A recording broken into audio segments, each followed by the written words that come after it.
এই সূরা কোরআনে পাকের ৯৬ নম্বর সূরা।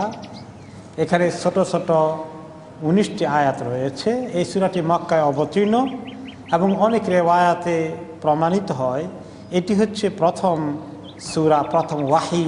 এই সূরার প্রথম অংশটুকুন সর্বপ্রথম নাজিল হয় রাসূলুল্লাহ সাল্লাল্লাহু আলাইহি ওয়াসাল্লামের কাছে। এবং কিভাবে নাজিল হয়, তিনি কোথায় ছিলেন, এই কাহিনী আপনারা সিরাতে পাকে পড়েছেন। আজকে আমরা সহিহ বুখারী রিওয়ায়াত ইবনে কাসির রাহমাতুল্লাহ আলাইহি পেশ করেছেন, সেখান থেকে আবার একটু আমাদের রিমাইন্ডার করি। যদিও আজকে অনেক ভাই মিস করছেন, হয়তো একটু ইরিয়ালের পরিস্থিতির কারণে অনেকে আসতে পারেননি।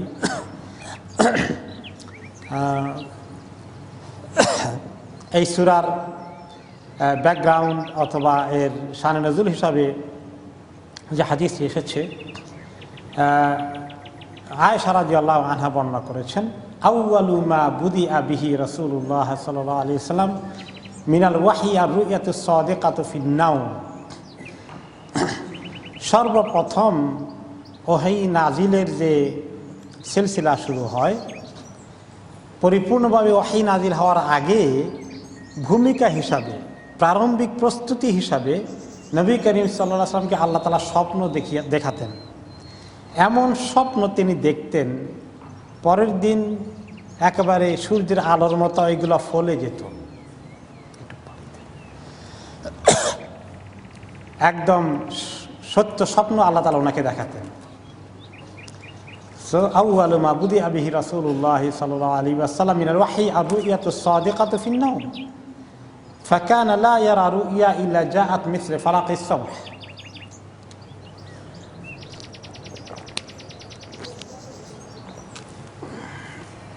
So this is the first step. প্রথমে তিনি স্বপ্ন দেখতেন আর এগুলো ঘটে যেত একেবারে দিনের আলোর মতো সুস্পষ্ট আকারে। সেকেন্ড স্টেজ, দ্বিতীয় পর্যায়ে ওহী আসার আগে আরেকটু প্রস্তুতির জন্যে সুম্মা হুব্বিবা ইলাইহিল খালা, এরপরে তিনি একা একা নীরব নিরিবিলি থাকা পছন্দ করা শুরু করলেন। এমনকি ফ্যামিলির থেকে আউট হয়ে শুধু একা থাকেন আর চিন্তা করেন, এইরকম একটা মেন্টালিটি ওনার গ্রো করলো। এবং নিরিবিলি থাকার জন্য তিনি বাড়ি ঘর ছেড়ে মক্কা শহরের পাশেই যে পাহাড় আছে হেরা পর্বত, সেখানে চলে যেতেন। ফাকানা ইয়াতি হিরা ফায়াতাহান্নাসু ফীহি, হেরা পাহাড়ের গুহায় গিয়ে বসতেন একেবারে নিরিবিলি এবং সেখানে তাহান্নুস করতেন। তাহান্নুস কি জিনিস? আহুয়া তাআব্বুদু আল-লায়ালি যাওয়াতিল আদাদ, কয়েক রাত দিন একসঙ্গে গিয়ে ওখানে থাকতেন, গিয়ে চলে আসতেন না, একাধারে কয়েকটি রাত কাটাতেন। রাত কাটাতেন অর্থ দিনও কাটাতেন সেখানে। ওয়াইয়াতাজাওয়াদু লিযালিক, এখন কয়েক রাত কয়েকদিন থাকতে হলে তো খাবার দাবার নেওয়া লাগে, তো সাথে করে খাবার দাবার নিয়ে যেতেন যাতে কয়েকদিন থাকতে পারেন।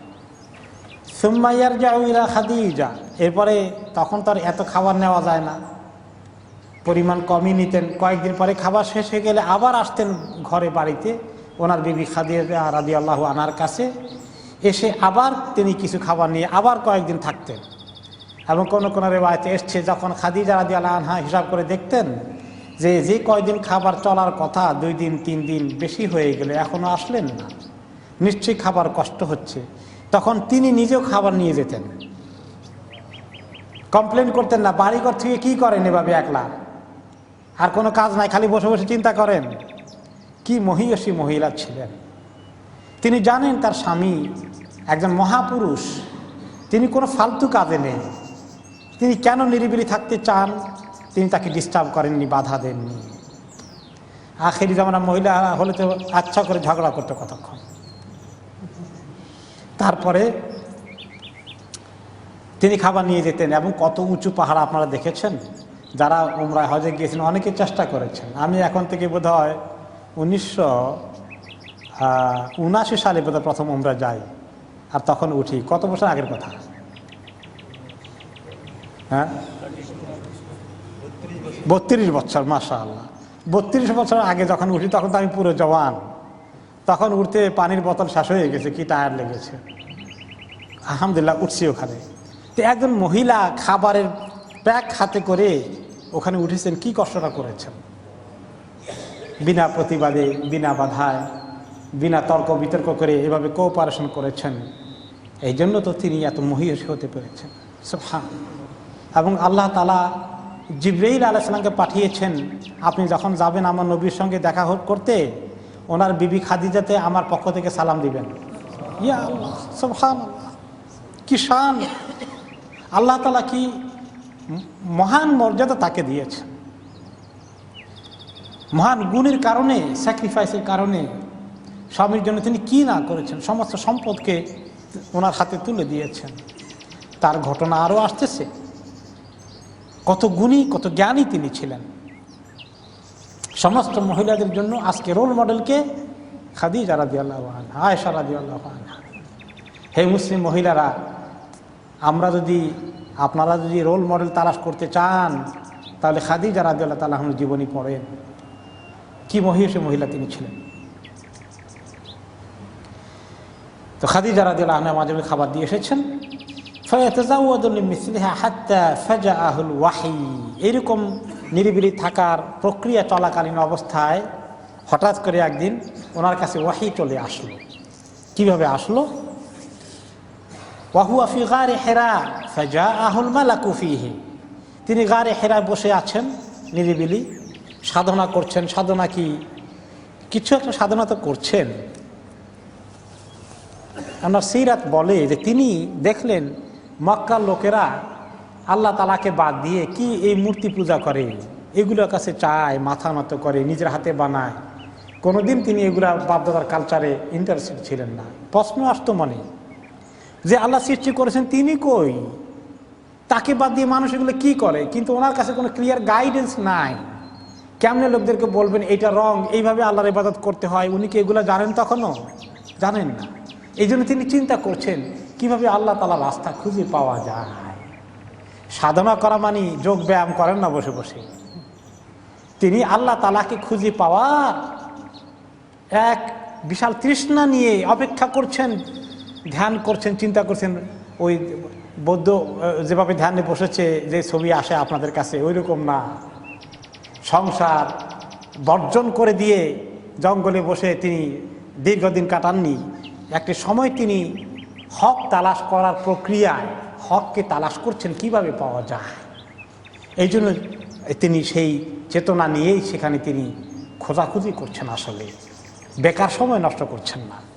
আর সেই জন্য যে মানসিক প্রস্তুতি লাগবে, সেই জন্য আল্লাহ তাআলা ওনাকে ঘর বাড়ি থেকে বের করে ওখানে আসার জন্য এই মানসিকতা তৈরি করে দিয়েছেন। হঠাৎ করেই জিবরাইল ফেরেশতা এসে হাজির। তিনি তো জানেন না কিছু একটা আসছে, কে আসলে উনি কে, এগুলো তো তিনি চিনেন না, পরিচয় দেন না ফেরেশতা এসে প্রথমে। কিভাবে তিনি কাজ শুরু করলেন? তিনি বলেন, নবী করিম সাল্লাল্লাহু আলাইহি সাল্লাম পুরো ঘটনা খাদিজা রাদিয়াল্লাহু আনহাকে বললেন। এসে কি করলো জানো? আমাকে বলল যে ইকরা, আপনি পড়েন। পড়তে বলে। আমি তো কোন স্কুল কলেজে যাইনি, মাদ্রাসায় যাইনি, লেখাপড়া কাগজ কলমে কেমন লিখতে কিছু শিখি নাই। ক্বালা রাসূলুল্লাহ সাল্লাল্লাহু আলাইহি ওয়াসাল্লাম ফাকুলতু মা আনা বিকারি। আমি বললাম যে আমি তো কোনোদিন লেখাপড়া করার ছাত্র হিসাবে কোনো জায়গায় জয়েন করিনি, লেখাপড়া শিখিনি, আমি কি পড়বো? কোনটা পড়তে বলেন, কেমনে পড়বো? ক্বালা ফাআখাযানি ফাগাত্তানি। তিনি আমাকে ধরলেন আর আমাকে আলিঙ্গন করে একদম দীর্ঘ লম্বা আলিঙ্গন করে দিলেন। এমন আলিঙ্গন করলেন হাত্তা বালাগা মিন্নিল জাহাদ। ওনার আলিঙ্গন এত শক্ত ছিল, এত চাপ দিলেন যে আমি কষ্ট অনুভব করতেছিলাম, এত জোরে চাপ দিলেন। সুম্মা আরসালানি, এরপরে ছেড়ে দিলেন। এবার বললেন ইকরা, এবার পড়েন। একই উত্তর দিলাম, মা আনা বিকারি, আমি তো পড়তে পারি না, আমি তো লেখাপড়া করিনি। আবার আমাকে দ্বিতীয়বার ধরলেন, শক্ত করে চাপ দিলেন, আমার খুব কষ্ট হয়ে গেল। আবার ছেড়ে দিয়ে বললেন এবার পড়েন। আমি তৃতীয়বারে বললাম যে কি পড়বো, আমি তো কোনোদিন লেখাপড়া করিনি, কোনটা পড়তাম? 3 নম্বরে আবার ধরে আমাকে চাপ দিলেন, খুব কষ্ট হয়ে গেল। এবারে ছেড়ে দিয়ে আমাকে বললেন পড়েন এবার। এরপরে বললেন ইকরা বিসমি রাব্বিকাল্লাযী খালাক, আপনার যে রব আপনাকে সৃষ্টি করেছেন সেই রবের নাম নিয়ে পড়া শুরু করেন, পারবেন পড়তে, এইগুলো পড়েন। তো পড়তে হবে ইকরা এই সূরা। এখন এই সূরার মধ্যে ইকরা আছে, আর এটা পড়তে হবে আল্লাহর নাম নিয়ে, বিসমি রাব্বিকা। আর এটা একটা সূরার শুরু, এই জন্য কোরআন শরীফ পড়তে হলে শুরুতে, সূরার শুরুতে কি পড়তে হবে? বিসমিল্লাহির রহমানির রহিম, প্রত্যেক সূরার শুরুতে। যদিও এমনি কোরআন শরীফের শুরু করতে হলে আউযু বিল্লাহ দরকার, ওয়া ইযা ক্বারা'তাল কুরআনা ফাস্তাইয বিল্লাহি মিনাশ শাইতানির রাজীম। এটা কোরআনের যেখানেই পড়েন আপনি, শুরু থেকে পড়লেও, মাঝখান থেকে সূরার পড়লেও আউযু বিল্লাহ মাস্ট। আর বিসমিল্লাহ সব সময় লাগে না, বিসমিল্লাহ মাস্ট কোন জায়গায়? সূরার শুরুতে। সূরার মাঝখানে ঢুকলে আউযু বিল্লাহি মিনাশ শাইতানির রাজীম ওয়া ক্বালা আল্লাযীনা কাফারু লা তাসমাউ লিহাযাল কুরআন পড়ে যান, সেখানে বিসমিল্লাহ লাগবে না, কেউ পড়লে মানা নাই, কিন্তু মাস্ট নয়, জরুরি নয়। জরুরি কোন জায়গায়? সূরার শুরুতে। ফিকহের মাসালা হলো, আপনি প্রায় লোকেরা জিজ্ঞেস করে যে নামাজে দাঁড়ালে সূরা পড়তে হলে সূরার শুরুতে আউযু বিল্লাহ বিসমিল্লাহ লাগবে নাকি? আলহামদুলিল্লাহ পরে আগে আউযু বিল্লাহ বিসমিল্লাহ লাগবে। প্রথমবার যখন নিয়ত করে ঢুকেন, প্রথমবার আউযু বিল্লাহ লাগবে, এরপরে বিসমিল্লাহ পড়ে সূরা ফাতিহা পড়তে হবে। এরপরে যদি নতুন সূরা শুরু করেন, ইলাফে পড়তেছেন, বিসমিল্লাহ লাগবে। কিন্তু মাঝখানে শুরু করে দিলেন ইন্নাল্লাযীনা ক্বালু রাব্বুনাল্লাহু সুম্মা ইসতাকামু, আর বিসমিল্লাহ লাগবে না। দ্বিতীয় রাকাতে আসলেন, সূরা ফাতিহা পড়বেন, বিসমিল্লাহ লাগবে? লাগবে। প্রত্যেক সূরার শুরুতে বিসমিল্লাহ লাগবে। দ্বিতীয় রাকাতে আউযু বিল্লাহ লাগবে? আর লাগবে না। দ্বিতীয় রাকাতে যদি সূরা ফাতিহা শুরু করেন, বিসমিল্লাহ লাগবে। সূরা ফাতিহার পরে আরেকটা কেরাত শুরু করে দেন, এখন কি বিসমিল্লাহ লাগবে না লাগবে না? এটা ডিপেন্ড করে নতুন সূরা শুরু করলেন কিনা। আলাম তারা পড়তেছেন, তাব্বাত ইয়াদা পড়তেছেন, বিসমিল্লাহ লাগবে। কিন্তু মাঝখান দিয়ে কোন আয়াত তেলাওয়াত করতেছেন, ইয়া আইয়ুহাল্লাযীনা আমানু তাকুল্লাহা হাক্কা তুকাতিহি ওয়া লা তামুতুন্না, বিসমিল্লাহ লাগবে না। তাই সূরা শুরুতে বিসমিল্লাহ লাগে।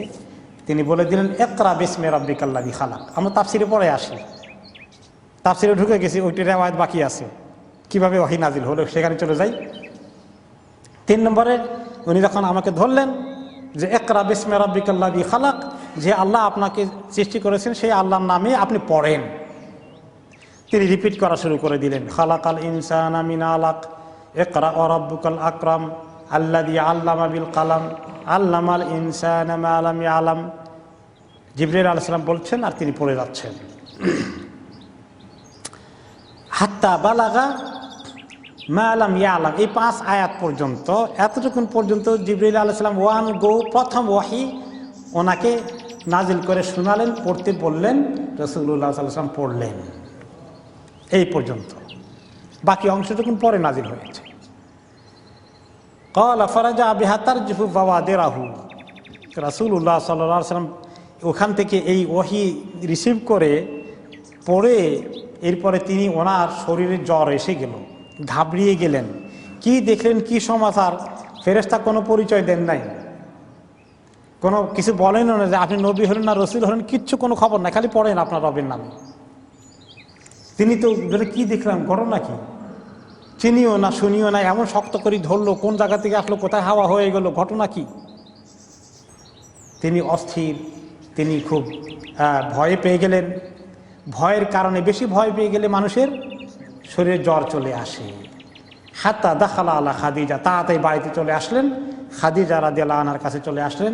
এসেই বললেন জাম্মিলুনি জাম্মিলুনি, জলদি করে খেতা কম্বল কি আছে গায়ে দাও, জ্বর এসে গেছে, শরীর কাঁপতেছে। কোনো কোনো রেওয়ায়েতে আসছে আমাকে পানি ঢালো মাথার মধ্যে, আমার শরীর গরম, টেম্পারেচার হাই হয়ে গেছে। তিনি পানি ঢাললেন। ফাজাম্মালুহু হাত্তা যাহাবা আনহুর রাও, কিছুক্ষণ, বেশ কিছুক্ষণ, এক আধ ঘন্টা, কয়েক ঘন্টা তিনি এভাবে থাকার পরে আস্তে করে জ্বরটা কমে গেল, কাঁপন থেমে গেল। এরপরে খাদিজা রাদিয়াল্লাহু আনহা তাড়াহুড়া করেন না, তিনি অপেক্ষা করছেন, জিজ্ঞাসা করছেন কী হয়েছে, কী হয়েছে, অস্থিরতা না। আবার আমাদের অনেক লোকেরা বেশি অস্থির হয়ে যায়, লোকটা এমনিতে অস্থির হাতে তারা জিজ্ঞাসা করে আরও অস্থির করে ফেলে। তিনি ঠান্ডা হতে দিলেন, কি বুদ্ধিমতী মহিলা, জিজ্ঞাসা করে না কি হয়েছে আপনার, কি হয়েছে, আরে আমার কন, থামতে দেন আগে লোকটাকে। থামলেন তিনি। এরপরে নিজেই বলতেছেন ইয়া খাদিজা মা আলী, খাদিজা আমার কি হয়েছে বলো তো, কি দেখলাম, ঘটনা কি হলো। ও আখবারা হাল খাবার, তিনি তাকে পুরো ঘটনা বর্ণনা দিলেন, হেরা গুহাতে কি ঘটলো ওনার সঙ্গে।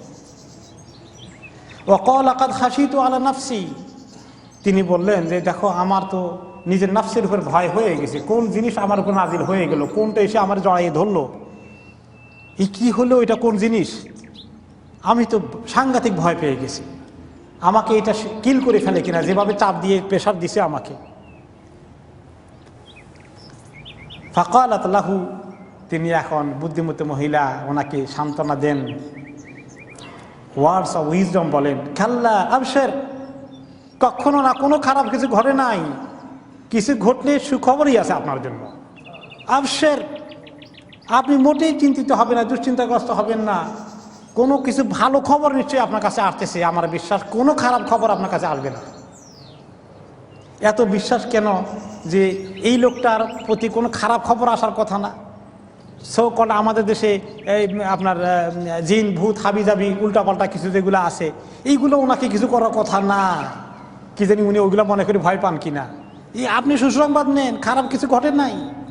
কারণ হচ্ছে আপনি এমন লোক, খারাপ কিছু আপনাকে পাওয়ার কথা না, অন্য খারাপ জিনিসটা আসে খারাপ লোকের কাছে, আপনার কাছে আসবে কেন? ফাওয়াল্লাহি লা ইউখজিকা আল্লাহু আবাদান, আল্লাহর কসম, আল্লাহ তাআলা আপনাকে কখনোই অপমানিত করবেন না। আপনাকে আল্লাহ তাআলা আপনার শানকে বাড়ানো ছাড়া কমাবেন না। কারণ কি, ইন্নাকা লা তাসিলুর রাহিম ওয়া তাসদুকুল হাদিস ওয়া তাহমিলুল কাল ওয়া তুকরিদ দাইফ ওয়া তুঈনু আলা নাওয়াইবিল হক।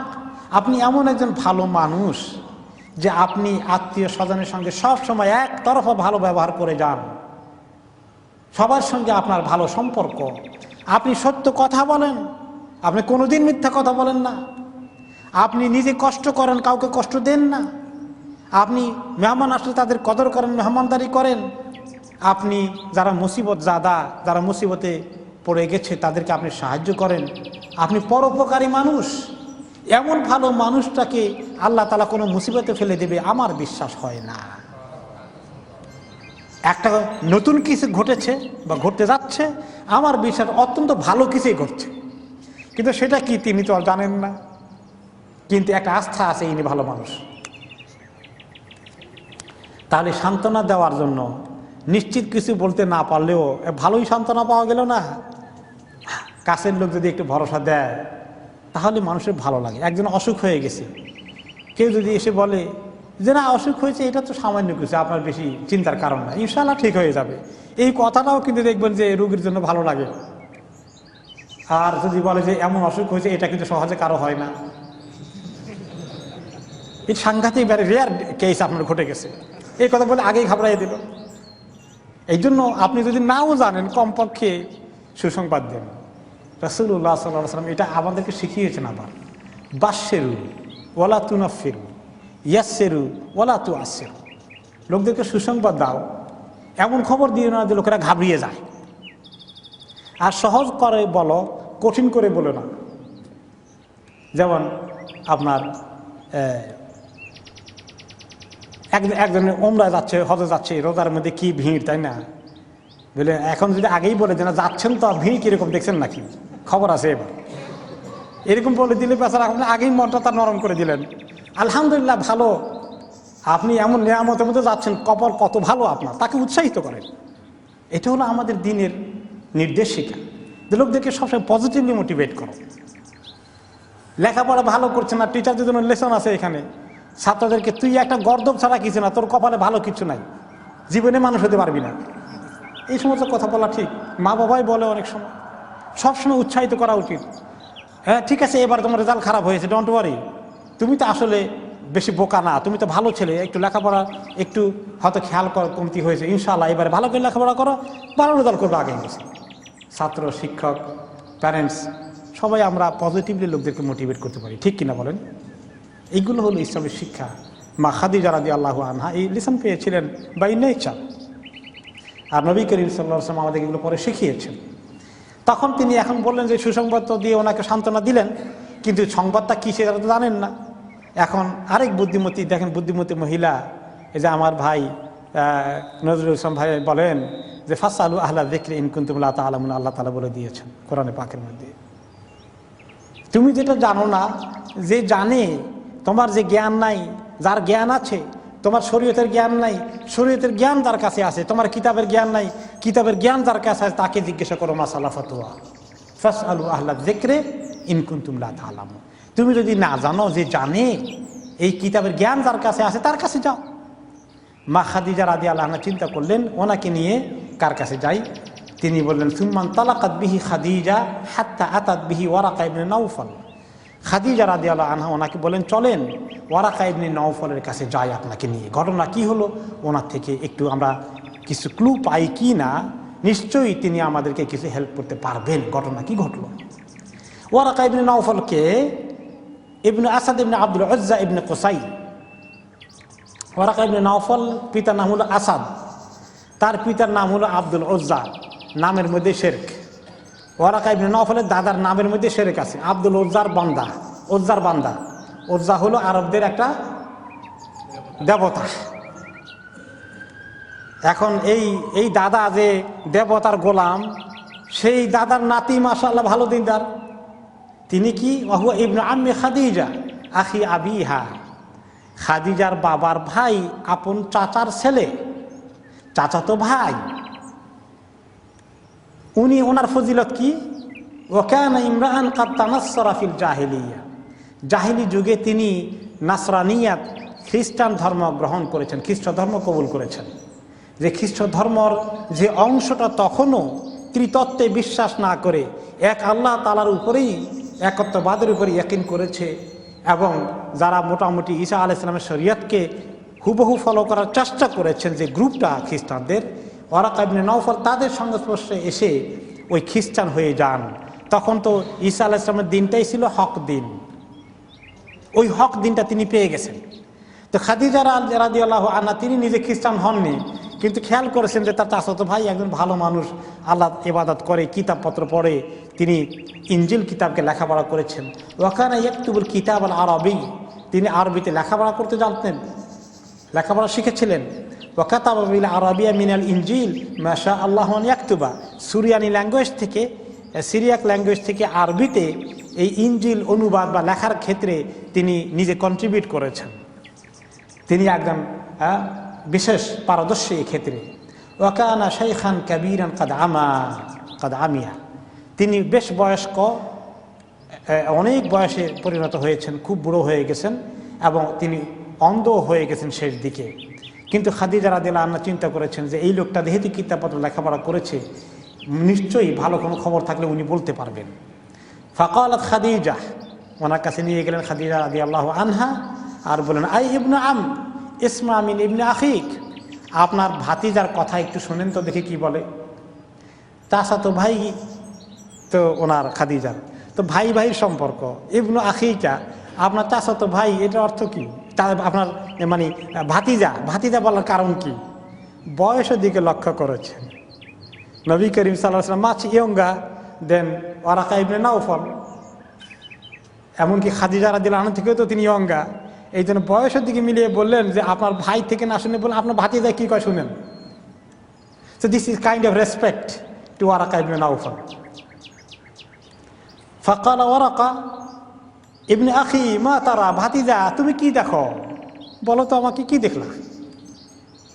ফাআখবারাহু রাসূলুল্লাহ সাল্লাল্লাহু আলাইহি ওয়াসাল্লাম বিমা রাআ, যা দেখলেন হেরা গুহাতে কিভাবে ওনাকে জড়িয়ে ধরেছে, পড়তে বলেছে, কি পড়তে বলেছে সব বললেন। এরপরে বললেন তিনি শোনার পরে হাদান নামুস আল্লাযী আনজালা আলা মূসা আল্লাযী উনজিলা আলা মূসা, এই হচ্ছে ওই নামুস, ওই ফেরেশতা যাকে মূসা আলাইহিস সালামের কাছে ওহী নিয়ে পাঠানো হয়েছে। মূসা আলাইহিস সালাম শুধু নয়, সমস্ত নবীদের কাছে যাকে আল্লাহ তাআলা ওহী নিয়ে পাঠান, সেই নামুস তিনি হচ্ছেন হযরত জিবরিল আলাইহিস সালাতু ওয়াস সালাম। আল্লাহ তাআলা জিবরিল আলাইহিস সালামকে আপনার কাছে পাঠিয়েছেন। এখন তিনি বলেন লাইতানি ফিহা জাযআন, আমি যদি ওই সময় জওয়ান থাকতে পারতাম, সামনে একটা সময় আসতেছে আপনার জন্য, ওই সময় যদি আমি জওয়ান হতে পারতাম, লাইতানি আকুনু হাইয়ান হিনা ইউখরিজুকা কওমুকা, আপনার লোকজন যখন আপনাকে দেশ থেকে বের করে দিবে, বহিষ্কার করে দেবে, আপনার প্রতি অত্যাচার করবে, ওই সময় আমি যদি জিন্দা থাকতাম তাহলে আপনাকে আমি হেল্প করার জন্য সাহায্যের হাত বাড়িয়ে দিতাম, আমি সশরীরে এসে আপনাকে ডিফেন্ড করতাম তাদের অত্যাচার থেকে রক্ষা করার জন্য, আপনাকে যখন তারা বের করে দিবে, নির্যাতন করবে। এই কথা শোনার পরে রাসূলুল্লাহ সাল্লাল্লাহু আলাইহি ওয়াসাল্লাম বললেন, আওয়া মুখরিজিয়াহুম, তারা আমাকে বের করে দেবে। আমার কোরাইশের লোকজন আমাকে আল আমিন উপাধি দিয়েছে, আমাকে এত মায়া মমতা করে, কোনোদিন কেউ আমার প্রতি দুর্ব্যবহার করে না, কারণ তারা জানে তারা আমাকে ভালো মানুষ হিসাবে এত পছন্দ করে। এই লোকগুলো আমাকে আমার দেশ থেকে বের করে দিবে। আশ্চর্য কথা, তিনি খুবই আশ্চর্যিত হয়ে গেলেন। ওয়ারাকা তখন বললেন, নাম লাম ইয়াতি রাজুলুন কাত্তু বিমা জিতা বিহি ইল্লা উদিয়া। হ্যাঁ, আপনি যে মেসেজ নিয়ে আসতেছেন, অর্থাৎ অচিরেই আল্লাহ তাআলা আপনাকে নবুয়তের দায়িত্ব দিচ্ছেন, আপনার অ্যাপয়েন্টমেন্ট ঘটতে যাচ্ছে, ভূমিকা হয়ে গেছে, আপনি আখরি জামানার শেষ নবী, আপনার কাছে অচিরেই ওহী আসবে যে দাওয়াতি কাজ শুরু করে দেন। আর যেই দাওয়াতি কাজ শুরু করে দেবেন, ইসলামের পয়গাম পৌঁছে দিতে চেষ্টা করবেন, আপনার মতো যত নবী পৃথিবীতে এসেছিল, যত লোকেরা দ্বীনের দাওয়াত দিয়েছে, সবাইকে সুযোগ সুবিধা ভোগকারী কায়েমি স্বার্থবাদী মহল দুশ্মনী করেছে, কাজে আপনার সঙ্গে দোস্তি করবে না। এটা আল্লাহ তাআলার এই দ্বীনের সুন্নাত। যখনই কোনো লোক খাঁটি দ্বীনের দাওয়াত দেয়, সমাজে একটা সুবিধাবাদী অংশ তাদের বিরুদ্ধে প্রকাশ্য দুশ্মনী শুরু করে দেয়। কাজে আপনি এই সুন্নতের বাইরে যেতে পারবেন না। ওয়ালান তাজিদা লিসুন্নাতিল্লাহি তাবদীলা, আল্লাহ তাআলার চিরাচরিত বিধানে কোনো পরিবর্তন ঘটবে না। সকল নবী যেভাবে দুশ্মনী মোকাবেলা করেছে, আপনার বিরুদ্ধেও তারা এরকমভাবে চক্রান্ত করবে। এই দুশ্মনী আপনাকে মোকাবিলা করতে হবে।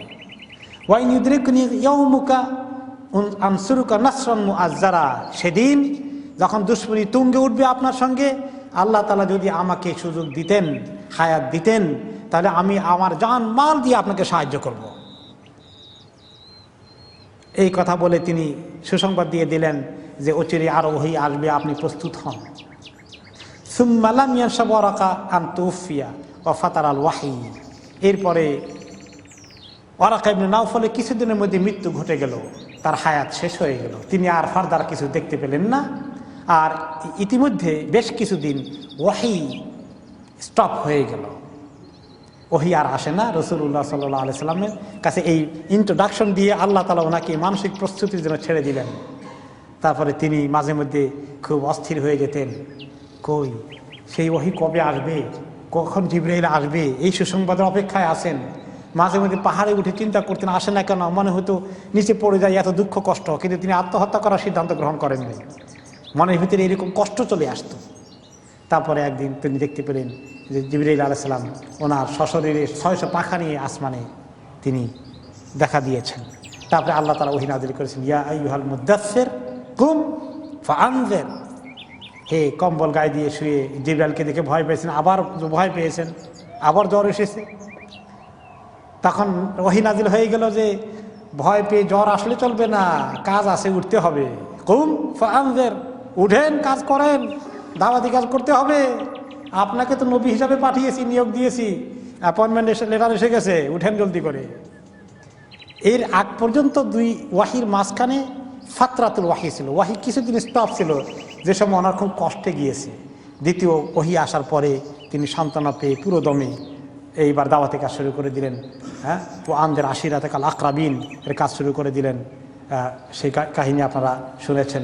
আবু জাহল আবু লাহাবকে ডাকলেন, জাবাল আবি কুবাইসে উঠে ডাকলেন। এই হলো এই সূরার প্রথম অংশ নাজিল হওয়ার কাহিনী।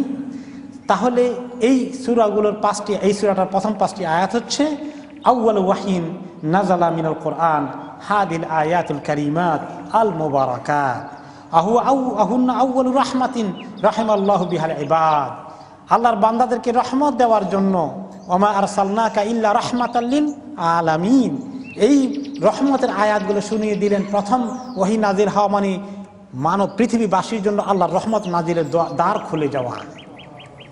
আউয়ালু নিয়ামাতিন আনআমা আল্লাহু বিহা আলাইহিম, আল্লাহর সর্বশ্রেষ্ঠ নিয়ামত আল্লাহ পৃথিবীবাসীকে এই কোরআনের মাধ্যমে দান করলেন। আল ইয়াউমা আকমালতু লাকুম দীনাকুম ওয়া আতমামতু আলাইকুম নি'মাতি ওয়ারাদিতু লাকুমুল ইসলামা দীনা। এই দ্বীনের সন্ধান দিলেন এই ওহী নাজিল করে দুনিয়ার মানুষকে। ওয়া ফিহা তানবীহু আলা ইবতিদাই খালকিল ইনসান মিন আলাকা। এরপরে আল্লাহ তাআলা এখন বলছেন, এই তাফসীরের দিকে আমরা আসি। শুরু হলো প্রথম ইকরা। ইকরা অর্থ কি? পড়ো। পড়ো মানে লেখাপড়া করো। তাহলে মুসলিম উম্মাকে আল্লাহ তাআলা সর্বপ্রথম ডিউটি কোনটা দিয়েছেন? লেখাপড়া করার ডিউটি দিয়েছেন। লেখাপড়া করার ডিউটি মুসলিম উম্মার প্রথম কাজ। তলবুল ইলমি ফরিদাতুন আলা কুল্লি মুসলিম। প্রত্যেক মুসলমানের উপরে দ্বীনের লেখাপড়া করা কি? ফরজ, নফল না, ফরজ। ফরজে আইন, ইলম শিখা ফরজ। এই লেখাপড়ার কাজ উম্মতকে করতে হবে। এখন আমরা উম্মতের অনেক লোক আছে লেখাপড়া করি না, দ্বীনের লেখাপড়া আমাদের নাই।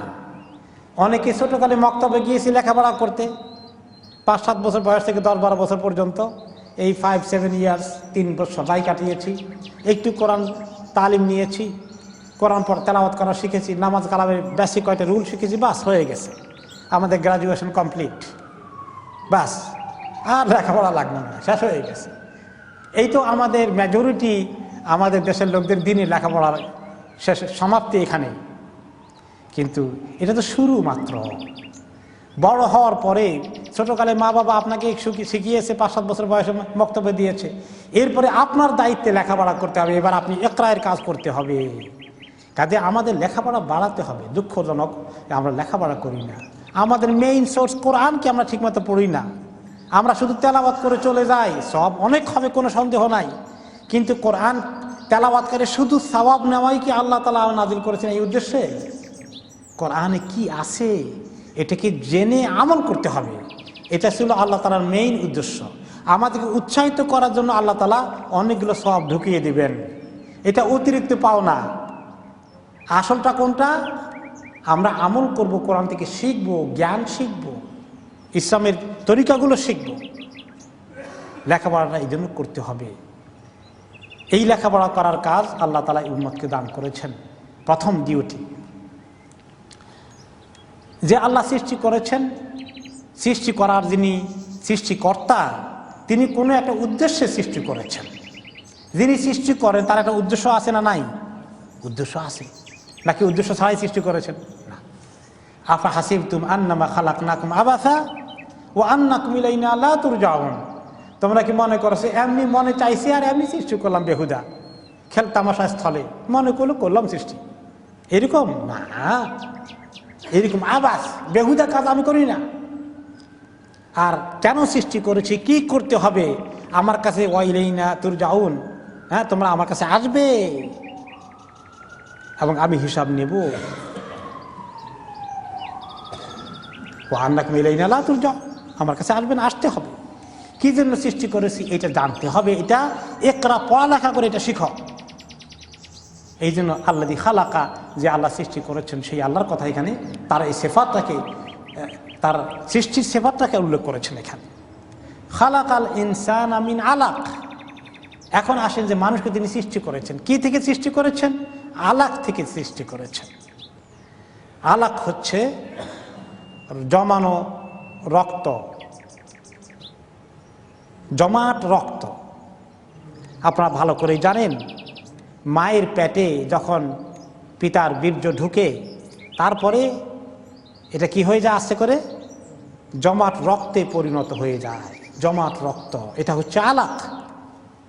তারপরে এখান থেকে এক টুকরা গোশত হয়ে যায় মুদগাহ। এভাবে করে মানুষের সৃষ্টি কিভাবে হয় আপনারা অন্য তাফসীরে শুনেছেন। তাহলে আল্লাহ তাআলা যে আলাক থেকে মানুষকে সৃষ্টি করেছেন সে কথা আল্লাহ তাআলা বললেন এখানে, যে তোমাকে আলাক থেকে সৃষ্টি করে দেখো এখন তোমার আমি কিভাবে একটা অস্তিত্ব দিয়েছি, একটা শেপ দিয়েছি। এখন তোমার একটা অবয়ব হয়েছে সুন্দর। লাকাদ খালাকনাল ইনসানা ফি আহসানি তাকওয়িম। সর্বশ্রেষ্ঠ, সবচেয়ে সুন্দর, সর্বোত্তম আকৃতি, আকার দিয়ে তোমাকে আমি পয়দা করেছি।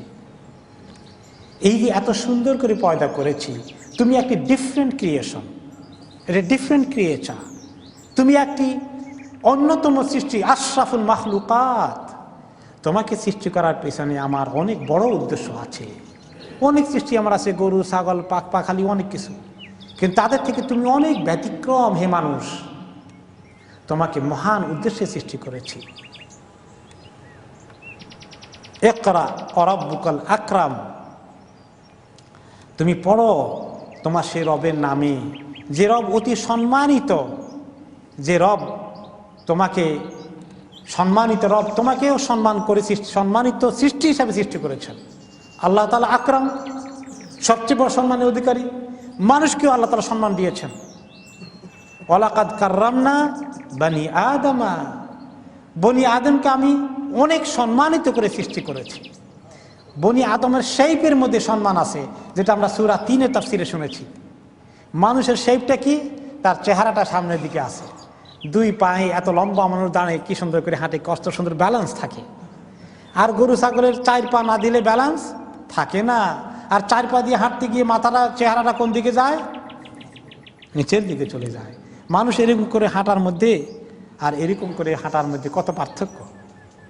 কাজেই মানুষকে এত সুন্দর করে সৃষ্টি করেছেন যে আল্লাহ, সে আল্লাহ আরও অনেক সম্মানের অধিকারী। তোমরা আল্লাহ তাআলার এই সম্মানকে রক্ষা করো, আল্লাহকে সম্মান দিতে শিখো, এবং আল্লাহকে সম্মান দেওয়ার অর্থ হচ্ছে আল্লাহ তাআলার হুকুমকে মানতে শিখো, গ্রহণ করো। তিনি তোমাদেরকে কিভাবে সম্মানিত করেছেন? অনেক সৃষ্টির মধ্যে তোমাদেরকে আল্লাহ তাআলা ইলমের একটা তরিকা দিয়েছেন। আল্লাযী আল্লামা বিল কলম আল্লামাল ইনসানা মা লাম ইয়ালাম, যে আল্লাহ তোমাদেরকে শিক্ষা দিয়েছেন কলম দ্বারা, আর ইনসানকে এমন কিছু শিখিয়েছেন যেটা ইনসান কোনোদিন জানার কথা ছিল না, শিখার কথা ছিল না। আল্লাহ তাআলা তাকে শিখিয়েছেন, শিক্ষা দীক্ষার ব্যবস্থা করেছেন। আল্লাহ তাআলা আমাদেরকে কলম দিয়ে শিখিয়েছেন। কলম শিখার একটা হাতিয়ার। A weapon of learning is the pen. আল্লাহ তাআলা কলমকে দিয়ে দিনের অনেক কিছু লিখিয়েছেন। দুনিয়ার লেখাপড়া সব কিছু কলম দিয়ে হয়। এই জন্য তাবেঈ সাঈদ রাদিয়াল্লাহু আনহু, কাতাদা রাদিয়াল্লাহু আনহু থেকে বর্ণনা করেন, আল কালামু নি'মাতুম মিনাল্লাহি তাআলা আযীমাহ, কলমটা আল্লাহ তাআলার একটা বড় নিয়ামত। লাউলা যালিকা লাম ইয়াকিম দীনুন, কলম না থাকলে দিনটাও দুনিয়াতে টিকে থাকা মুশকিল হতো। কি দিয়ে কোরআন লেখা হতো, ফিকহের কিতাব লেখা হতো, হাদিস লেখা হতো। অলাম ইয়াসলু আইসুন, মানুষের জীবনের হিসাব নিকাশ অনেক কিছু দুনিয়াতে লিপিবদ্ধ করা যেত না। কাহিনীগুলো, আইন কানুন, নিয়ম নীতি, হিসাব নিকাশ সব কিছু বরবাদ হয়ে যেত কলম না থাকলে। ফাদাল্লা আলা কামাল কারামি সুবহানাহু বিআন্নাহু আল্লামা ইবাদাহু মা লাম ইয়ালামু, তাহলে আল্লাহ তাআলা কত সম্মানিত, এবং তিনি মানুষকে সম্মানের দিকে কিভাবে নিয়ে এসেছেন এই কলম দ্বারা লেখাপড়া শিখিয়েছেন। ও নাকালাহুম মিন যুলুমাতিল জাহলি ইলা নূরুল ইলম, এবং কিভাবে আল্লাহ তাআলা তাদেরকে অন্ধকার থেকে আলোর দিকে নিয়ে এসেছেন।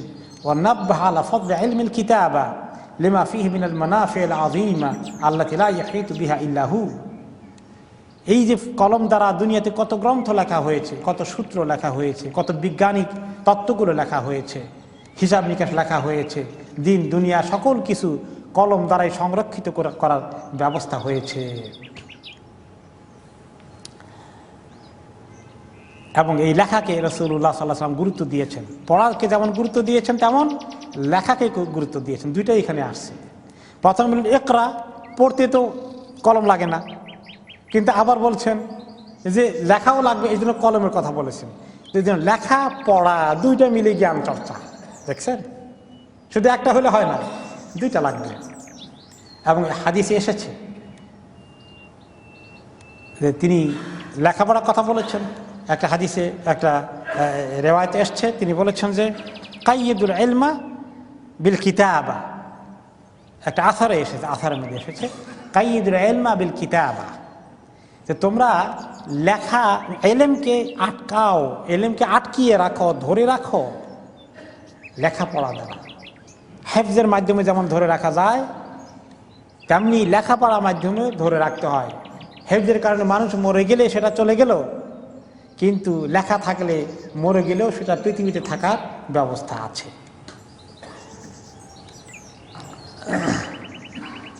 এরপরে এই লেখাপড়ার বিষয়ে কলমের যে রোল, এই কলমের রোলের ব্যাপারে আসছে যে আল্লাহ তাআলাও কলম ব্যবহার করেছেন, কলম দিয়ে দুনিয়া সব কিছু লিখিয়েছেন। আউয়ালু মা খালাকাল্লাহুল কালাম, আপনারা হাদিস শুনেছেন। সৃষ্টি করতে গিয়ে আল্লাহ তাআলা সর্বপ্রথম যে জিনিসকে সৃষ্টি করেছেন সেই জিনিসটা কোনটা? কলম। কলমকে সৃষ্টি করে আল্লাহ তাআলা বলেন কলমকে, এখন হে কলম উক্তুব, লেখো। কলমের জবান খুলে গেল। কলম বলল হে আল্লাহ কি লিখবো? উক্তুব মা ইয়াকুনু ইলা ইয়াউমিল কিয়ামাহ, কিয়ামত পর্যন্ত যা কিছু ঘটবে, সৃষ্টিতে আসবে যা কিছু ঘটবে, যা কিছু আসবে সব লিখে ফেলো। কলম সব লিখে ফেলো। ফাহুয়া ইনদাহু ফিল যিকরি ফাওকা আরশিহি, আল্লাহর আরশের উপরে লাউহে মাহফুজের মধ্যে এই কলম সব লিখে রেখে দিয়েছে। এখন এই লেখার কাজ লাউহে মাহফুজে আছে। আমরা কবে সৃষ্টি হব, আমাদের রিজিক কি হবে, এগুলো সব লাউহে মাহফুজে লেখা আছে। ওই কলম দিয়ে লেখা হয়ে গেছে। সৃষ্টির আকাশ জমিন সৃষ্টির 50,000 বছর আগে কলম দিয়ে সব লেখা কাজ হয়ে গেছে। আরেকটি হাদিসে আবার কলম লেখে, আবার লেখার কাজ হয়। ইযা বাররা বিন নুতফাতি সিনতান ওয়া আরবাউনা লাইলা, 42 দিন রাত অতিক্রান্ত হয়ে গেলে মায়ের পেটে বাস আল্লাহু ইলাইহা মালিকান, বা কোন কোন রিওয়ায়াতে 4 মাসের কথা এসেছে। আল্লাহ তাআলা মালাকান, তখন সেখানে ফেরেশতা পাঠিয়ে দেন। ফাসাওয়ারাহা, সে তার আকৃতির পরিপূর্ণ শেপ দিয়ে দেয় পেটের ভিতরে বাচ্চার। ও খালাকা সামআহা ওয়া বাসারাহা ওয়া জিলদাহা ওয়া লাহমাহা ওয়া আযমাহা, এরপরে ফেরেশতা অনেক আল্লাহ তাআলার হুকুমে সবগুলো আমাদের নাক কান চোখ হাত পা সবগুলো শেপ করে দেন পেটের ভিতরে। সুম্মা ইয়াকুলু ইয়া রাব আযাকারুন আম উনসা, ফেরেশতা আল্লাহ তাআলাকে জিজ্ঞেস করেন যে আল্লাহ এই বেবিটা বেবি বয় হবে না বেবি গার্ল হবে? ফায়াকদি রাব্বুকা মা শাআ ওয়া ইয়াকতুবুল মালাক, তোমার রব যেটা ফয়সালা দেওয়ার দিয়ে দেন, তখন ফেরেশতা লিখে দেয় ছেলে হবে অথবা মেয়ে হবে, কতদিন হায়াত পাবে, কি রিজিক পাবে। সুম্মা ইয়াকুল ইয়া রাব আজালাহু, কতদিন বয়স হবে এই বাচ্চার? ফায়াকুল রাব্বুকা মা শাআ, তোমার রব যেটা চান সেটা বলে দেন, ততদিন লিখে দেয়। ওয়ায়াকতুবুল মালাক সুম্মা ইয়াকুল রব রিজকাহু, কত কি রিজিক পাবে। এভাবে আল্লাহ তাআলা ফয়সালা দেন, সব কিছু লেখা হয়ে যায়। এভাবে মায়ের পেটে দ্বিতীয়বার লেখা হয়। একবার লাউহে মাহফুজে লেখা হয়েছে, আবার মায়ের পেটে লেখা হচ্ছে। ক্বালা উলামাউনা ফাল আকলামু ফিল আসলি সালাসা, ইমাম কুরতুবী রাহমাতুল্লাহ আলাইহি বলেন যে আমাদের ওলামায়ে কেরাম এই কোরআন হাদিস থেকে নিয়ে 3টা কলম পেলেন আল্লাহ তাআলার পক্ষ থেকে। কলমের কাজ 3 তরিকায় হচ্ছে। একটা হচ্ছে আল কালামুল আউয়াল আল্লাযী খালাকাহু আল্লাহ বিয়াদিহি ওয়া আমারাহু ইয়াকতুব, প্রথম কলম যেটা আল্লাহ সৃষ্টি করেছেন, আল্লাহ বলেছেন লেখো, সেটা ফার্স্ট পেন। সেকেন্ড হচ্ছে আকলামুল মালায়েকা, ফেরেশতাদের কলম চালায়, জাআলাহুল্লাহু বিআইদিহিম ইয়াকতুবুনা বিহাল মাকাদির আল কাওয়াইন ওয়াল আমাল। দ্বিতীয়টা হচ্ছে ফেরেশতারা ওই মায়ের পেটে যখন প্রত্যেকটি বেবি আসে তখন তাদের রিজিক হায়াত মউত জেন্ডার সব লিখে দেন। আর 3 নম্বর কলম আরেকটা আছে। প্রথমটা আল্লাহ তাআলার কলম, 2 নম্বরটা ফেরেশতাদের কলম, 3 নম্বর কলমটা কোনটা কোনটা হইতে পারে বলেন তো? সেটা ফেরেশতাদের কলম। 3 নম্বরটা মানুষের কলম, আমরাও কলম ব্যবহার করি। আকলামুন নাস, মানুষের কলম। জাআলাহুল্লাহু বিআইদিহিম ইয়াকতুবুনা বিহা কালামাহুম, মানুষের নিজেদের লেখাপড়া বই পুস্তক গ্রন্থ লিপিবদ্ধ করা, চিঠিপত্র হিসাব নিকাশ করে কলম দিয়ে। এই কলমের সবগুলোই দরকার। আল্লাহর কলম, ফেরেশতাদের কলম, কিরামান কাতিবিনের কলমও আছে, আর রিজিকওয়ালা পেটের ভিতরে ফেরেশতাদের কলমও আছে, সবগুলো ফেরেশতাদের কলম। আর 3 নম্বর মানুষের কলম। কোনোটাই কম না। আমরা তো মানুষদেরটাই ফায়দা দেখি এবং বুঝি এবং এটাই আমরা ব্যবহার করছি। কাজেই এই কলম অনেক দামি জিনিস। এই কলম দিয়ে আল্লাহ তাআলা মানুষকে শিখান, লেখাপড়ার কাজ করান। এই জন্য লেখাপড়া শিখতে হবে এবং উম্মতকে লেখাপড়ার কাজ বেশি করে করতে হবে। এই উম্মতের জন্য এটা একটা সারি ডিউটি যে তারা লেখাপড়া শিখবে। এরপরে আমরা দেখি যে এই আয়াতের মধ্যে কলম দিয়ে শেখানোর পরে আল্লাহ তাআলা বলেছেন আল্লামাল ইনসানা মা লাম ইয়ালাম, আল্লাহ তাআলা ইনসানকে এমন কিছু শিখিয়েছেন যা সে নিজে শিখতে পারতো না। কি শিখিয়েছেন আল্লাহ তাআলা? শিখান, কিন্তু প্রথম শিখানোর কাজ মানুষকে কিভাবে হয়েছে? ওয়া আল্লামা আদামাল আসমাআ কুল্লাহা, আল্লাহ তাআলা আদম আলাইহিস সালামকে সবগুলোর নাম শিখিয়ে দিলেন। এই কথাটার নামটা একটা সিম্বলিক ওয়ার্ড, কিন্তু সমস্ত জ্ঞানের চাবিকাঠি মোদ্দা কথায় সেখানে দেওয়া আছে। পৃথিবীতে কত প্রকারের ফল হবে, কত প্রকারের সবজি হবে, তরিতরকারি হবে, কত প্রকারের মাছ হবে, কত প্রকারের পাখি হবে, বনি আদম কি নাম ধরে এগুলোকে ডাকবে, এগুলো সব ওয়ার্ড বুক আল্লাহ তাআলা ফেরেশতা আদম আলাইহিস সালামকে এইভাবে দেননি, কিন্তু তার ভিতরে আল্লাহ তাআলা মাদা ঢুকিয়ে দিয়েছেন। তিনি এবং তার বংশধর এগুলোর নাম চিনতে, বলতে, শিখতে অসুবিধা হয় না। এগুলোর নাম, আর শুধু নামই নয়, এই কনসেপ্ট, এর হাকিকত অনেক কিছু আল্লাহ তাআলা মানুষকে শিখিয়ে দিয়েছেন। যেমন এই হার্বটা, এই প্লান্টটা, এই গাছগাছালিটার মধ্যে এই ঔষধ আছে, মানুষ এগুলো শিখে কিনা, কিভাবে পায় এটার মধ্যে এই উপকার আছে, এটার মধ্যে ক্ষতি আছে, এটা খাওয়া যায়, এটা ঘাস খাওয়া যাবে না, জঙ্গল গরু ছাগলে খাবে, এটা আমাদের জন্য সবজি। এই পার্থক্য মানুষ কেমনে করতে পারে? আল্লাহ তাআলা এখানে ফিট করে দিয়েছেন। ওয়া আল্লামা আদামাল আসমাআ কুল্লাহা, সেখান থেকে দিয়ে দেওয়া হয়ে গেছে। এরপরে মানুষ এগুলোকে চর্চা করে, গবেষণা করে, লেখাপড়া করে ওই আল্লাহ তাআলার ইলমটাকে মানুষ পাওয়ার চেষ্টা করে, আর একটু বেশি করে রিসার্চ করে। কিন্তু অরিজিনালি উইদাউট রিসার্চ আল্লাহ তাআলা মানুষের ফিতরতের মধ্যে অনেক কিছু দিয়ে দিয়েছেন, যেগুলোর জন্য অনেক বড় রিসার্চ করা লাগে না। মায়ের পেট থেকে যখন বাচ্চার জন্ম হওয়ার পরে প্রথম যখন বাচ্চা দুধ খাইতে যায়, দুধের বোটা যখন বাচ্চার মুখে দেয়, বাচ্চাকে কে বলে যে এখন টান দেওয়া একটা? কে বলতে হয়? কে শিখাইতে হয়? কেমনি শিখেছে যে এই জিনিসটা টান দেওয়া লাগবে, দুধ আসবে? তাকে কে শিখালো? আল্লাহ তাআলা শিখিয়েছেন। এই যে ইনসানকে আল্লাহ তাআলা ন্যাচারালি এই জ্ঞান দিয়েছেন, বিবেক দিয়েছেন, তাকে শিখার মতো অনেক মাদ্দা তার ভিতরে ঢুকিয়ে দিয়েছেন। এবং এরপরে আল্লাহ তাআলা ইনসানকে কলম চর্চা করে, লেখাপড়া করে, বিদ্যা চর্চা করে, গবেষণা করে, রিসার্চ করে আরও শেখার ব্যবস্থা অ্যাড করে দিয়েছেন। কাজে মানুষ জ্ঞান অর্জন করতে করতে অনেক দূর যেতে পারে। আর এই জন্যই আল্লাহ তাআলা দুনিয়ার মধ্যে নবী করিম সাল্লাল্লাহু আলাইহি সাল্লামকে যে জিনিসটা দুনিয়ার হাসিল করার জিনিসের মধ্যে চাইতে হুকুম করেছে, এইটা বেশি করে চান আমার কাছে, সেটা কোনটা? ইলম। ওয়াকুর রব্বি জিদনি ইলমা, আপনি এটা বেশি দোয়া করেন যে আল্লাহ আমাকে বেশি করে ইলম বাড়িয়ে দিন। ইলম বাড়ানোর কাজ সবাইকে করতে হবে। আল্লাহ তাআলার কাছে এই দোয়া আমাদের সবার করতে হবে। এখন বসে বসে খালি দোয়া করব, ইলম বাড়ানোর জন্য কিতাবপত্রের পৃষ্ঠা উল্টাবো না, এই জন্য দোয়া শিখিয়েছেন আল্লাহ তাআলা। দোয়া শিখিয়েছেন যে তুমি চেষ্টা করার, আমার কাছে তৌফিক চাও। এই জন্য এই ইলম শিখার দোয়া করতে হবে, আর ইলম শিখার চর্চা জারি রাখতে হবে। কতদিন এই ইলম শিখার চর্চা করতে হবে? এই যে মক্তবে বাচ্চাদেরকে পড়াইয়ে দেন, ছোটকালে আপনারা পড়েছেন 5 থেকে 10 বছর, 12-13 বছর পর্যন্ত, এখানেই শেষ না। তলাবুল ইলমি মিনাল মাহদে ইলাল লাহাদ, জন্ম থেকে, দোলনা থেকে কবর পর্যন্ত ইলম শিখার এই কাজ জারি রাখতে হবে। এখন এই ইলম, ইমাম ইবনে কাসির রাহমাতুল্লাহ আলাইহি বলেন যে ওয়াহুয়াল কদরুল্লাযী ইমতাযা বিহি আবুল বারিয়া আদম আলাল মালায়েকা, এই ইলম শিখার কারণে, ইলমের কারণে আদম আলাইহিস সালামের শান ফেরেশতাদের থেকে বেশি হয়ে গেল। তখন তো আদম আলাইহিস সালাম ইবাদত করেন নাই, কেবল সৃষ্টি হয়েছে, ইবাদত শুরুই করেন নাই। আল্লাহ তাআলা ওনাকে ইলম শিখিয়ে দিলেন, দিয়ে ফেরেশতাদেরকে বলেন তাকে সম্মানের সিজদা করো। শান কি? ফেরেশতারা বলল যে এত সম্মান হয়ে গেলে বেচারা কালকে সৃষ্টি করছে, আজকেই এত শান, আর আমরা এতদিন আল্লাহ তাআলা ইবাদত করি। তখন আল্লাহ তাআলা বললেন, কি বলেছিলেন? যে আমাকে সব জিনিসের নাম বলো দেখি, এগুলো বলো তো কি?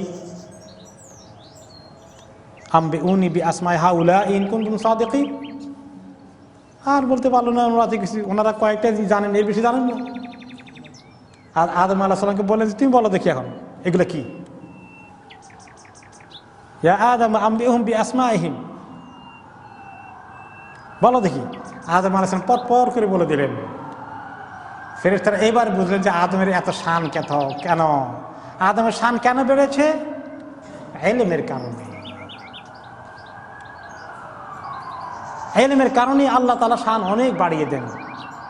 ইয়ারফাইল্লাহুল্লাযিনা আমানু মিনকুম ওয়াল্লাযিনা উতুল ইলমা দারাজাত। তোমাদের মধ্যে যারা ঈমানদার এবং ইলম তাদেরকে আল্লাহ তাআলা দিয়েছেন, তাদেরকে আল্লাহ তাআলা দারাজাত অনেক বাড়িয়ে দেন। কুল হাল ইয়াস্তাউইল্লাযিনা ইয়ালামুন ওয়াল্লাযিনা লা ইয়ালামুন। যারা ইলম শিখার কাজ করে ইলম শিখে, আর যারা ইলম শিখে না তারা কি কখনো বরাবর? এই জন্য যে ব্যক্তি ইখলাসের সাথে ইলম শিখতে আসে, ফেরেশতারা তার জন্য কি করে? রাস্তার মধ্যে তাদের পাখা বিছিয়ে দেয়, তাদেরকে ওয়েলকাম করতে, সম্মান করতে। সাহালাল্লাহু লাহু বিহি তারিকান ইলাল জান্নাহ। আল্লাহ তাআলা ওই তালিবুল ইলম, যে সত্যিকার তালিবুল ইলম, যে ইলমের কিমত বুঝে, ইখলাসের সাথে আমলের উদ্দেশ্যে আল্লাহর সন্তুষ্টির জন্য ইলম শিখে, তার জন্য আল্লাহ তাআলা জান্নাতের রাস্তাকে সহজ করে দেন। এই ইলমের সওগাত নিয়ে এসেছে, লেখাপড়ার সওগাত নিয়ে এসেছে সূরা আল আলাক। এখন ইমাম ইবনে কাসীর রাহমাতুল্লাহ আলাইহি বলেন যে ইলম কয়েক প্রকার আছে। ওয়াল ইলমু তারাতান ইয়াকুনু ফিল আযহান। ইলম অনেক সময় যেহনে চলে আসে। লেখাপড়া না করলেও অনেকেই ভালো বুদ্ধিমান হয়ে যায়, অনেক গুণ জ্ঞানের কথা তার মাথার মধ্যে আসে। আল্লাহ তাআলা যেহেনের মধ্যে এগুলো দেন, অনেকেই যেহেন ব্রেনে তার ভালো ইলমি জিনিস চলে আসতে থাকে। ওয়া তারাতান ইয়াকুনু ফিল লিসান। চিন্তার মধ্যে ভালো ইলম। আর দ্বিতীয়, ইলম ফুটে উঠে মানুষের কথাবার্তায়। লেখাপড়া চর্চা করতে গিয়ে ইলম চর্চা করার কাজ নিজের জবান দ্বারা করে। ও তারাতান ইয়াকুনু ফিল কিতাবাতি বিনান। আর আঙ্গুল দিয়ে কলম ধরে লেখাপড়ার চর্চা করে। তাহলে তিন পর্যায়ে লেখাপড়ার চর্চা হয়। একটা বুদ্ধিবৃত্তিক চর্চা, আর একটা হলো ওরালি মৌখিকভাবে লেখাপড়া শেখানো, বয়ান, বক্তৃতা, বিবৃতি, তাফসির, হাদিস, এগুলোর মাধ্যমে ইলম চর্চা করা। 3 নম্বর হচ্ছে লেখাপড়া কাজ করে, কিতাবপত্র লিখে এই জ্ঞান চর্চা করা। 3 পর্যায়ে এই জ্ঞান চর্চা করা হয়। আর এই যে ইলম, এই ইলমটা চলে আসে আমলের সঙ্গে সংযুক্ত হয়ে। ইন্নামা ইয়াখশাল্লাহা মিন ইবাদিহি আল উলামা। যেই ব্যক্তি আল্লাহ তাআলাকে ভয় করে, ওই ব্যক্তি সত্যিকার ভয় করে আল্লাহ তাআলাকে। যেই ব্যক্তির ইলম রয়েছে, ইলমের উদ্দেশ্য আল্লাহ তাআলাকে ভয় করা। ইত্তাকুল্লাহ ওয়া ইউআল্লিমকুমুল্লাহ। আল্লাহকে বেশি করে ভয় করলে আল্লাহ তাআলা ইলম বাড়িয়ে দিবেন। আফিল আসারের মধ্যে এসেছে, মান আমিলা বিমা আলিমা ওয়ারাসাহুল্লাহু ইলমা মা লাম ইয়াকুন ইয়ালাম। যে ব্যক্তি যা শিখে সুন্দর করে আমল করার চেষ্টা করে, সেই ব্যক্তি সে জানে না এমন অনেক ইলম তাকে শিখিয়ে দেবেন। তাহলে ইলম শেখার জন্য আমলটাও একটা বড় শর্ত। এই ইলম চর্চা করার জন্য আল্লাহ তাআলা ওহী পাঠিয়েছেন। এই ইলম শেখানোর জন্য আল্লাহ তাআলা নবী করিম সাল্লাল্লাহু আলাইহি সাল্লামকে আমাদের শিক্ষক মুআল্লিম করে পাঠিয়েছেন। ইন্নামা বুইস্তু মুআল্লিমান। এই লোকেরা, আমি শিক্ষক হিসাবে প্রেরিত হয়েছি। এখন এই ইলমের কথা নাজিল শেষ করার পরে 5 আয়াত পরে বাকি অন্য সময়ে এই সূরার শেষের অংশটুকু নাজিল হয়। কাল্লা ইন্নাল ইনসানা লা ইয়াতগা। আল্লাহ তাআলা বলেন, কখনো নয়। এত সুন্দর কথাগুলোকে ইনসান গ্রহণ করলো না। ইনসান সীমা লঙ্ঘন করে। লা ইয়াতগা আর রাআহু ইস্তাগনা। ইনসানের ভিতরে সীমালঙ্ঘন সৃষ্টি হয়ে যায়, ক্রাইম করা শুরু করে, স্পর্ধা করে। স্পর্ধা দেখায় কেন? সে মনে করে সে ইস্তাগনা, সে অনেক স্বাবলম্বী হয়ে গেছে, সে বড় ধনী হয়ে গেছে, সে বড় মালদার হয়ে গেছে, সে বড় ক্ষমতাসীন হয়ে গেছে, সে অনেক কিছুর মালিক হয়ে গেছে। আই ইযা রাআ নাফসাহু কাদ ইস্তাগনা ওয়া কাসুরা মালুহু। মানুষ যখন কিছু একটা মালিক হয়ে যায়, তখন এটা আর ধরে রাখতে পারে না, সীমালঙ্ঘন করা শুরু করে দেয়। মুই কি হনুরে ধরে রাখতে পারে না, চর্চা করা শুরু করে। তখন আল্লাহ তাআলা তাকে বলেন, ইন্না ইলা রাব্বিকার রুজআ। হে মানুষ, তুমি কি জানো আমার কাছে তোমাকে আসতে হবে। সীমা লঙ্ঘন, লাফালাফি, লম্ফজম্ফ কয়দিন করবা? আমার কাছে আসতে হবে। আর আইতাল্লাযী ইয়ানহা আবেদান ইযা সাল্লা, আপনি কি ওই লোককে দেখেছেন যে লোক নিষেধ করে একজন বান্দাকে যখন সে নামাজ পড়তে যায়, দ্বীনের আমল করতে গেলে, ইবাদত করতে গেলে তাকে বাধা দেয়? এ বাধা কে দিয়েছিল? আবু জাহাল বাধা দিয়েছিল। আবু জাহাল বাধা দিয়েছিল। সে কিভাবে বাধা দিয়েছে? নবী করিম সাল্লাল্লাহু আলাইহি সাল্লাম আল্লাহর ঘরে নামাজ পড়েন, সে খবর পেল বাইতুল্লাহ তিনি নামাজ পড়তে আসেন। সে বলে বসলো একদিন, যে একটা রেওয়ায়েত এসছে, কানা রাসূলুল্লাহ সাল্লাল্লাহু আলাইহি সাল্লাম ইসাল্লি ইনদাল মাকাম, মাকামে ইব্রাহিমের পাশে তিনি নামাজ পড়ছিলেন। ফামাররা বিহি আবু জাহাল ইবনে হিশাম, ওনার কাছে চলে আসে, নামাজ পড়তে দেখে ধেয়ে আসলো। ফাকালা ইয়া মুহাম্মদ আলাম আনহাকা আন হাযা, হে মুহাম্মদ তোমাকে নিষেধ করছি না খবরদার এখানে নামাজ পড়তে পারবা না? ও তাও আদাহু, এবং অনেক বড় ধমক দিল, আবার যদি দেখি তোমার খবর আছে। ফাআগলাযা লাহু রাসূলুল্লাহ সাল্লাল্লাহু আলাইহি সাল্লাম ওয়া আনতাহারাহু, নবী করিম সাল্লাল্লাহু আলাইহি সাল্লাম তিনি জবাব দিলেন, তুমি আমাকে কিছু করতে আসলে তোমার খবর আছে। এবং সে অন্য রেওয়ায়েত আসছে, সে বলল যে আমি যদি দেখি নামাজ পড়ে তার ঘাড়ের মধ্যে উঠে পড়বো আমি লাফ দিয়ে। এরকম সে ধমক দিতে থাকলো। আল্লাহ তাআলা তখন দিলেন যে সে যে এরকম ধমক দেয়, হ্যাঁ, সে কি জানে সে কত বড় ক্রাইম করছে? আর আইতা ইনকান আলাল হুদা, এই ব্যক্তি, এই নবী যিনি হেদায়েতের উপরে আছেন, সহি তরিকায় আছেন, আল্লাহ তাআলা দ্বীনের উপরে আছেন, আল্লাহকে ইবাদত করেন কেন? এই জন্য তার উপরে সে চড়াও হতে চায়। আও আমারা বি তাকওয়া, অথবা তিনি লোকদেরকে তাকওয়ার দিকে আসতে ডাকেন, এত ভালো কাজ করেন, সেই জন্য তার সঙ্গে দুশ্মনী। সে তো তার কোনো ক্ষতি করছে না, সে তো তার সঙ্গে কোনো ক্লাসে যেতে চায় না, সে তার সঙ্গে কোনো সংঘর্ষ করতে চায় না, সে তার সঙ্গে কোনো মারামারি করতে চায় না, সে এর উপরে কেন ধেয়ে আসতেছে? আর আইতা ইন কাযযাবা ওয়া তাওয়াল্লা, আর এই লোক আবু জাহাল, এই ক্রিমিনাল, সে এই দ্বীন হককে মানতে অস্বীকার করছে এবং এটাকে ফেলে চলে যাচ্ছে, পৃষ্ঠ প্রদর্শন করছে, মুখ ফিরিয়ে নিচ্ছে। আলাম ইয়ালাম বিআন্নাল্লাহ ইয়ারা, তার এই সীমা লঙ্ঘন আল্লাহ তাআলা কি দেখেন না? সে কি জানে না যে আল্লাহ তাআলা তাকে ওয়াচ করছেন? যারা ক্রিমিনাল, এ অন্যায় করে, ক্ষমতার অপব্যবহার করে, মানুষের উপরে জুলুম করে, তাদেরকে আল্লাহ কি দেখেন না? কতক্ষণ লাগবে? লিখে রাখছেন আল্লাহ তাআলা, কখন কিভাবে ধরবেন তাদেরকে। এবং আবু জাহালকে আল্লাহ তাআলা ধমক দিচ্ছেন, কাল্লা লা ইল্লাম ইয়ানতাহি লানাসফান বিন্নাসিয়া, খবরদার, সাবধান, এই লোক যদি এইগুলো বন্ধ না করে তাহলে তার কপাল ধরে, কপালের চুল ধরে তাকে আমি এমন টান দেব, তাকে এমন ধরবো। ইন্না বাচ্চা রব্বিকা লাশাদীদ, সে খবর পাবে তার রবের ধরা কত শক্ত। নাসিয়াতিন কাযিবাতিন খাতিআহ, এই সমস্ত লোকগুলোর কপাল ধরতে আমার কষ্ট হয় না, হবে না। যারা মিথ্যাবাদী, যারা এই ক্রাইমের মধ্যে লিপ্ত আছে, যারা আল্লাহর দুশমনি করে, তাদেরকে ধরতে আমার কোনো কষ্ট হবে না, তাদেরকে পাকড়াও করতে, তাদেরকে শাস্তি দিতে, তাদেরকে গোষ্ঠী সহ নিপাত করতে আমার কোনো কিছু তোয়াক্কা করতে হবে না। এইগুলো যখন আল্লাহ তাআলা ধমক দিলেন, তখন আবু জাহাল বলে যে, এই মুহাম্মদ, তুমি যে আমাকে পাল্টা চ্যালেঞ্জ করলা, তোমার সঙ্গে কে আছে? কয়েকজন বনি হাশেমের কয়টা ছোটোখাটো একটা গোষ্ঠী তোমার পিছনে আছে, আর এই সারা কোরাইশ বংশের আশেপাশের সব আমার দলের লোক। আমা ওয়াল্লাহি ইন্নী লাআকসারু হাযাল ওয়াদি নাদিয়ান, আমি ডাক দিলে আমার ক্লাবের মেম্বার কতগুলো তুমি জানো? সমস্ত এই গুন্ডা পান্ডা মস্তান সব তো আমার দলে, তোমার দলে কয়টা আছে? এগুলা সব চলে আসবে আমার সাঙ্গপাঙ্গ হয়ে। তুমি কিসের ভিত্তিতে এত চ্যালেঞ্জ করো?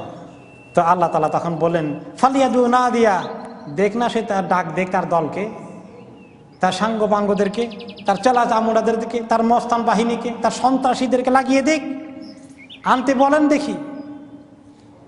সানাদউ জাবানিয়া, আমিও ডাকবো, আল্লাহ তাআলা বলেন, আমার দলকে।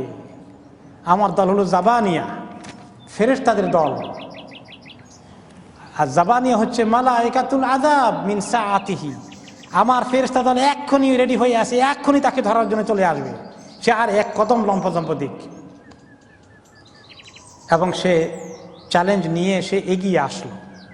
রেওয়ায়েত এসছে আবু জাহাল আবার চ্যালেঞ্জ করলো আরেকদিন, যে স্টিল মোহাম্মদকে আসি নামাজ পড়ে জিজ্ঞাসা করতেছে, হাল ইয়াফিরু মুহাম্মদ ওয়াজহু বাইনা আযহুরিকুম, হে কুরাইশের লোকেরা, তোমরা জীবিত থাকা অবস্থায় তোমাদের সামনে মোহাম্মদ এখনো সেজদা করে মাটির মধ্যে এই জমিনে?